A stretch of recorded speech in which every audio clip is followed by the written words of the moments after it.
He straightened his tie in the mirror and whispered, "Please don't come tonight." She smiled like it didn't hurt, but her eyes fell to the floor anyway. For 15 years, he loved his wife in private and hid her in public. That night would begin to tear his perfect lie apart. Ethan Cross stood in their bedroom, the city lights bleeding through the curtains. His phone buzzed again with messages from his office group chat. Another corporate gala. Another night of pretending he was alone. He adjusted his cufflinks, expensive, polished. The kind that made people respect you before you even spoke. Behind him, Myra sat on the edge of the bed, holding a simple navy blue dress in her hands. She had ironed it twice, so... "Should I get ready?" she asked softly. Ethan didn't turn around right away. His jaw tightened. "It's not that kind of event," he said. "Very formal. Investors, executives. You wouldn't enjoy it." Myra looked at the dress again. "I can be formal." He sighed, finally facing her. "It's not about clothes, Myra, it's just... complicated." She nodded slowly, like she'd practiced this moment many times. "It's always complicated." He reached for his jacket. "I'll be late." As he left, Myra remained sitting there. The dress folded neatly on her lap, her smile fading the second the door closed. At the hotel ballroom, crystal chandeliers glowed above polished marble floors. Laughter, champagne glasses clinking, powerful people greeting each other with wide smiles and sharper intentions. Ethan stepped inside, instantly transforming. His shoulders straightened. His smile returned. "Ethan, there you are." A colleague called. "Still flying solo, I see." Ethan laughed lightly. "Work keeps me married enough." The joke landed. It always did. Across the room, executives spoke about mergers, profits, influence. Ethan joined them easily. This was his world. Clean, impressive, predictable. No awkward questions. No explanations. "Your wife never comes to these things," a senior partner remarked. "Must be nice. Less distractions." Ethan raised his glass. "She prefers a quiet life." Back home, the apartment was silent except for the ticking clock. Myra stood in the kitchen, chopping vegetables with careful precision. Her hands moved confidently, efficiently. The news played softly on the radio, a discussion about a rising global consulting firm, its mysterious early success years ago. A familiar name was mentioned briefly. Myra paused, her grip tightening on the knife. Then the radio crackled and moved on. She resumed cooking, her face unreadable. Later that night, Ethan returned, loosening his tie as he entered. "You still awake?" he asked. Myra placed a plate in front of him. "I saved you dinner." He glanced at it. "You didn't have to.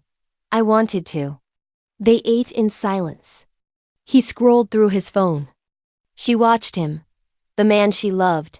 The man who never let the world see her standing beside him. "Did you have fun?" she asked. "It was productive," he replied without looking up. She nodded again. Always nodding. The next morning, Ethan rushed out, nearly forgetting his briefcase. Myra handed it to him at the door. "You're forgetting yourself again," she said gently. He smiled, distracted. "You always catch what I miss." As he left, he didn't notice the envelope tucked inside the briefcase pocket, old, worn, addressed in a familiar, corporate logo from years ago. Hours later, during a high-level meeting, Ethan reached for a document, and the envelope slipped out, landing at his feet. Curious glances followed as he picked it up. His name wasn't on it. Inside was a letter. His breath caught as he read the first line. It referenced a strategic decision that had saved a failing firm 15 years ago. A decision he had taken credit for. A decision only one other person had ever advised him on.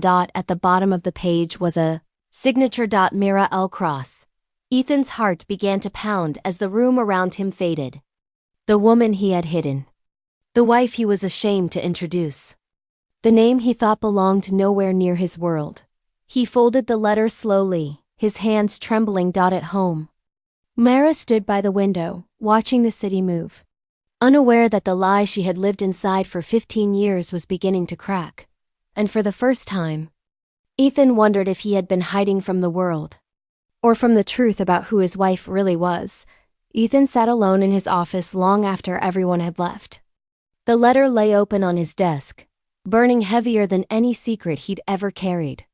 For 15 years, he had buried the truth under pride and fear. Now it was clawing its way back into the light. He leaned back, rubbing his temples. Memories he had locked away began to surface. 15 years ago, when he was young, desperate, and terrified of failure. When the company was collapsing and no one had answers, except Myra, he remembered the night clearly now. Papers spread across their tiny kitchen table. Rain hitting the window. Myra standing barefoot, reading financial reports like they were bedtime stories. "This won't work," she had said calmly back then. "But this will." She had sketched an entire strategy on scrap paper. Market shifts. Risk mitigation. Long-term positioning.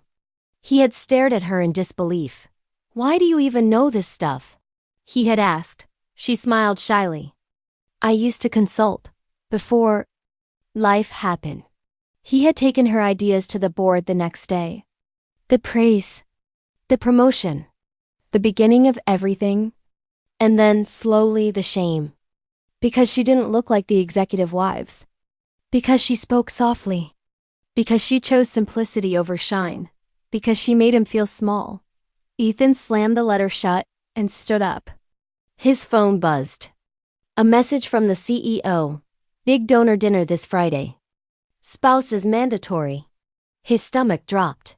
That evening, Ethan drove home in silence. The city felt different now. Louder. Accusing. When he opened the apartment door, the smell of fresh tea greeted him. Myra sat on the couch. "Reading. We need to talk," he said abruptly. She looked up, instantly alert. "Okay." He paced the room. "Why didn't you ever tell me?" She closed the book slowly. "Tell you what?" He turned, holding up the letter. "This, your name. That decision. That firm. That was you." Her expression didn't change. Only her eyes softened. "You finally found it." "You let me take credit," he said, voice rising. "You let everyone believe it was me." "I didn't let you," she replied gently. "You chose it." Silence fell between them. "I was afraid," she continued. "You wanted so badly to belong in that world.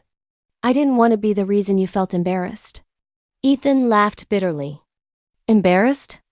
"Myra, you were the smartest person in the room." She stood up. "Then why did you hide me?" The words hit harder than any accusation. I didn't think they'd respect me," he admitted.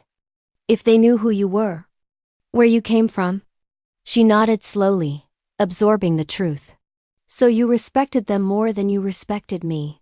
That night, Ethan couldn't sleep. He watched Myra from across the bed, her back turned to him.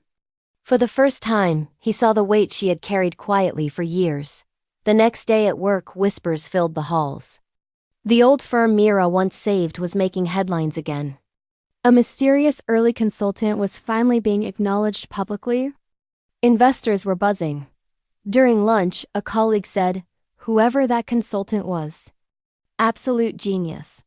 Changed the industry." Ethan swallowed hard. That evening, he came home to find Myra packing a small suitcase. "Where are you going?" he asked, panic creeping into his voice. "I was invited to speak," she said calmly. "A private forum. They finally found me." His heart dropped. "You're going to accept?" "Yes," she said. "I spent 15 years being quiet for you. I think I've earned my voice." He reached for her hand. "Come with me on Friday. To the dinner. Please." She looked at him for a long moment. "Why?" "Because I don't want to be ashamed anymore," he whispered. "And I don't want the world to meet you after I lose you." Myra pulled her hand back gently. "Friday will tell us who you really are, Ethan." She zipped the suitcase as she walked toward the door. Ethan realized something terrifying. The woman he had hidden was walking straight into the world he feared. And this time, she didn't need him to open the door. The room went silent the moment she walked in.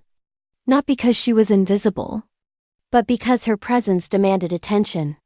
Ethan felt his chest tighten as he realized the truth too late. The woman he hid was the most powerful person in the room. Friday night arrived with ruthless elegance.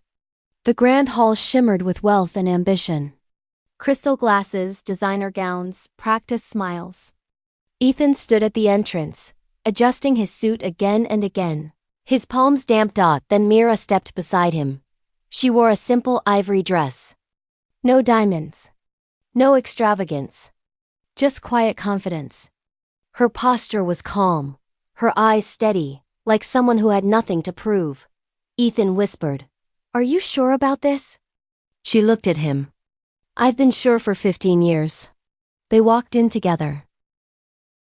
Conversations faltered. Heads turned. A few executives frowned, confused.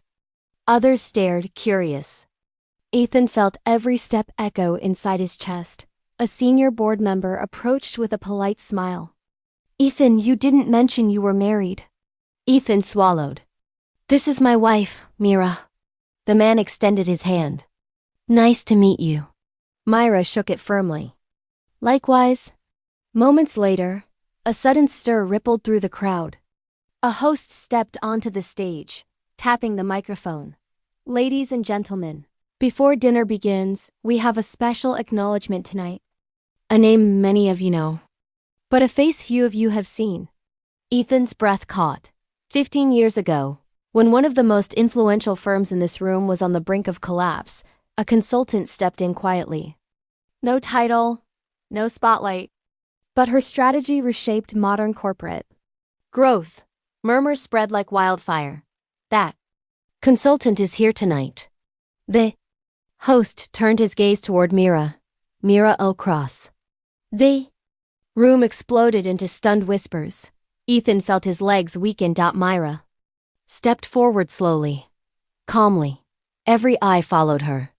She took the stage without hesitation. "I never chased recognition," she began, her voice steady but warm. "I believed good work spoke for itself. But silence, when chosen out of fear, becomes a cage." Her eyes briefly found Ethan's. "I stood behind someone I loved. I made myself smaller so he could feel bigger. And in doing so, I forgot my own worth."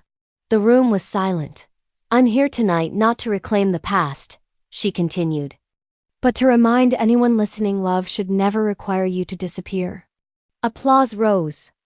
Then thunder. Ethan stood frozen, tears burning his eyes.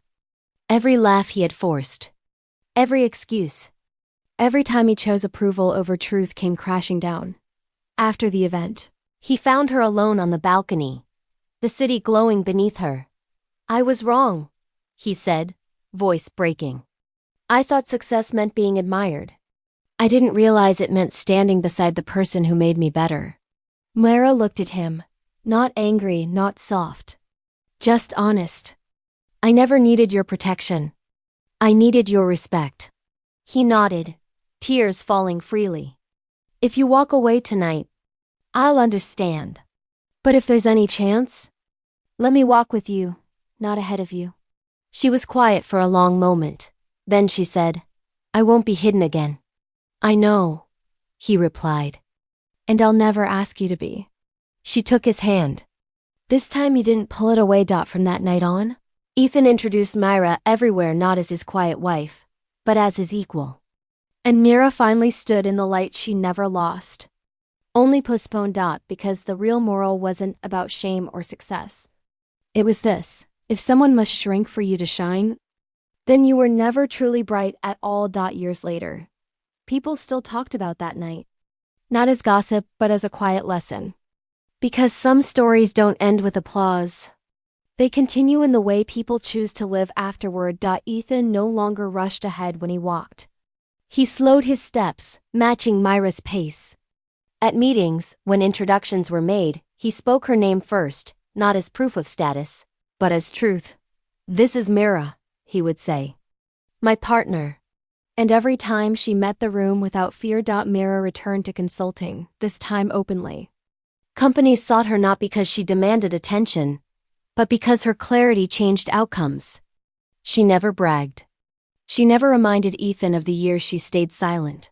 She didn't need to. One evening, after a long day, they sat on the balcony at home. No city noise this time. Just wind and distant lights. I used to think love meant sacrifice, Ethan said quietly. Now I know it means visibility. Myra smiled. And courage. They sat in comfortable silence, because the deepest lesson wasn't learned in a ballroom or on a stage. It was learned in a marriage. Never be ashamed of someone who stood with you when you had nothing. Never hide the person who helped you become everything. And never confuse pride with strength. Some people shine loudly. Others shine steadily. But the brightest lives are built when no one is forced to live in the shadows. Time passed, but the change stayed. At the next corporate summit, Ethan stood on stage to speak. The room was full of powerful faces, the same kind he once feared disappointing. This time, his voice didn't shake. Before I begin, he said, pausing, there's someone I want you to meet. He turned and extended his hand. Mira walked onto the stage beside him. A few people smiled. Many already knew her now. But what mattered wasn't their reaction. It was his. For years, Ethan continued, I believed success meant fitting into rooms like this. I believed image mattered more than truth. And because of that, I failed the person who mattered most. He looked at her openly, without shame. My wife taught me that real leadership starts at home. If you can't honor the person who stood with you when you were nothing, then everything you build is hollow. The room was quiet. Not uncomfortable, respectful. Mira squeezed his hand once, grounding him. Later that night, as they drove home, Ethan said softly, I used to be afraid people would judge me. Myra smiled. They did. Just not the way you expected. He laughed, a real laugh, free of tension. I spent 15 years hiding a treasure, thinking it was a flaw. She looked out the window, then back at him. We all learn late sometimes. What matters is whether we learn at all. They stopped at a red light. Ethan reached for her hand again. This time, there was no hesitation, no audience, no fear, just gratitude. Because the final truth of his life wasn't written in promotions or applause. It was written in the moment he chose pride over love. And then chose love again. And that is the real moral of this story. Never measure your worth by who accepts you. Measure it by who you are brave enough to stand beside. One quiet morning. Long after the applause had faded, Ethan watched Mira from the kitchen doorway. She was at the table. Sunlight on her face, reviewing notes for a young startup she was mentoring for free. She listened more than she spoke. When she did speak, her words were precise, generous, and calm. This was who she had always been. Ethan carried 2 cups of coffee over and set one beside her. You know, he said softly, sometimes I think about how close I came to losing you. Myra looked up. You didn't lose me, she said. You almost lost yourself. He nodded. That scares me more. Later that day, Ethan received an invitation to another high-profile event. Exclusive, influential, the kind that once made his heart race. The email ended with a familiar line, spouses optional. He smiled to himself, closed the laptop and walked into the living room. Mira, he said, there's an event next week. I'd like to go. She raised an eyebrow playfully. That's new. You usually say you have to go. I want to go, he corrected. Only if you want to come with me. She studied him for a moment, then smiled. I think I will. At the event, nothing dramatic happened. No speeches. No gasps. No revelations, and that was the point. They walked in together. They talked. They laughed. They left early. No hiding. No performing.